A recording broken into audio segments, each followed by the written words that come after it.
Salam dan bahagia. Pada video ini saya akan menyampaikan kesimpulan dan refleksi terhadap filosofi pendidikan menurut Ki Hajar Dewantara.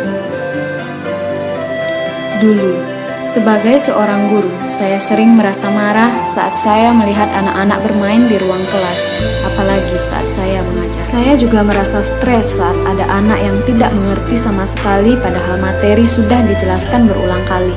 Saat anak bahkan tidak mau berbicara sepatah kata pun saat disuruh ke depan menyampaikan sesuatu. Namun, setelah mempelajari filosofi pendidikan menurut Ki Hajar Dewantara, ada beberapa hal yang mulai saya pahami. Di antaranya, konsep pendidikan Ki Hajar Dewantara dilaksanakan menurut sistem Among, yaitu suatu sistem yang berjiwa kekeluargaan dan bersendikan dua dasar, yaitu kodrat alam dan kemerdekaan. Salah satu kodrat alam anak menurut Ki Hajar Dewantara adalah anak-anak suka dolanan atau bermain. Jadi penting bagi kita untuk memberikan ruang bermain bagi anak-anak, baik pada jam istirahat maupun dalam pembelajaran. Bagaimana agar tujuan pembelajaran bisa tercapai tapi anak-anak juga bisa bermain? Itulah pentingnya pengintegrasian games atau permainan dalam pembelajaran. Misalnya dalam bahasa Inggris ada guessing games, hot seat, hangman dan lainnya, atau permainan tradisional seperti ini. Selain itu, kita harus memahami bahwa anak-anak lahir dengan kodratnya. Ada anak yang memiliki kekuatan kodrat yang lebih baik dari teman-temannya. Ada pula yang memiliki kekuatan kodrat yang kurang baik. Anak-anak lahir sebagai individu yang merdeka, yang memiliki karakteristik dan bakatnya masing-masing. Maka kita sebagai pamong hendaknya menuntun anak-anak untuk tumbuh sesuai kekuatan kodratnya, tidak memaksanya tumbuh menjadi yang lain daripada dirinya. Misalnya ada seorang anak yang memiliki bakat atletik tetapi dia tidak terampil berbahasa, maka kita tidak dapat memaksanya untuk tumbuh menjadi seorang ahli bahasa yang tak dikuasainya. Saya sebagai seorang guru bahasa Inggris tidak boleh memaksanya untuk hebat berbahasa Inggris, tapi bagaimana menyiapkan strategi pembelajaran agar dia mau tetap belajar. Layaknya petani yang tak bisa memaksa benih jagungnya tumbuh menjadi padi dan sebaliknya. Di samping itu, sebagai pamong yaitu pemimpin proses pendidikan, guru hendaknya melaksanakan trilogi pendidikan yang terdiri dari Ing Ngarso Sun Tulodo yang berarti di depan memberi teladan, Ing Madyo Mangunkarso yang berarti di tengah-tengah membangun semangat, Tut Wuri Handayani yang berarti dari belakang memberikan pengaruh atau dorongan. Tujuan dari trilogi pendidikan adalah mencapai hidup tertib dan damai serta membentuk manusia yang merdeka. Merdeka bukan berarti anak bebas melakukan apa saja, tetapi merdeka yang tetap menjaga keharmonisan atau kedamaian. Menurut paham Taman Siswa, masyarakat tertib damai hanya terwujud dalam satu kehidupan bersama berdasarkan cinta kasih sayang antar sesama dalam satu keluarga yang sama hak dan kewajibannya.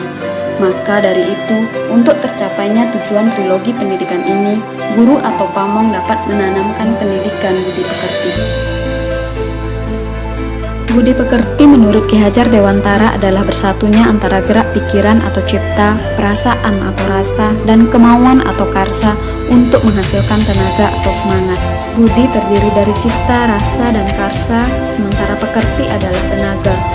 Perpaduan antara budi dan pekerti inilah yang menghasilkan keseimbangan. Konsep budi pekerti Ki Hajar senada dengan konsep spiritual dan budaya atau kearifan lokal, yaitu Trihita Karana. Trihita Karana mempunyai arti tiga hal yang menyebabkan kebahagiaan, yang terdiri dari hubungan yang baik manusia dengan Tuhan yang disebut parahyangan, manusia dengan manusia yang disebut pawongan, yang sejalan dengan konsep saling asah asi asuh dan konsep tak tuam asih, dan manusia dengan lingkungan atau alam yang disebut dengan palemahan. Ajaran utama dari konsep Trihita Karana adalah bagaimana agar manusia mencapai keseimbangan hidup. Adapun rencana perubahan yang akan saya lakukan untuk mencerminkan pemikiran Ki Hajar Dewantara dalam pembelajaran saya di kelas adalah: yang pertama, memberikan ruang bagi anak-anak untuk menikmati kodrat alamnya sebagai anak yang suka dolanan. Jadi saya akan senantiasa menyelipkan permainan dan ice breaking dalam setiap pembelajaran sehingga anak-anak dapat belajar dengan senang dan bahagia. Juga menerapkan pembelajaran yang berbasis budaya lokal agar anak-anak dapat menikmati proses dan konteks pembelajaran.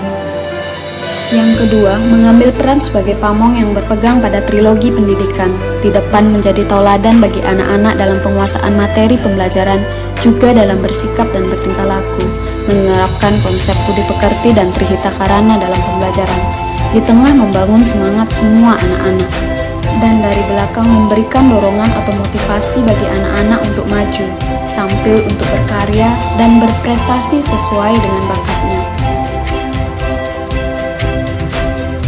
Yang ketiga, memusatkan pembelajaran pada anak dan memperlakukan anak sesuai dengan karakteristiknya masing-masing. Ini dapat dilakukan dengan melakukan diagnosis non-kognitif awal pada anak untuk mengetahui gaya belajarnya, sehingga media pembelajaran yang dipilih sesuai dengan karakteristik anak. Juga melakukan diagnosis kognitif awal untuk menyesuaikan aktivitas belajar yang dipilih sesuai dengan capaian anak sebelum pembelajaran. Demikianlah kesimpulan saya mengenai filosofi pendidikan Ki Hajar Dewantara dan rencana perubahan yang akan saya lakukan. Terima kasih dan sampai jumpa.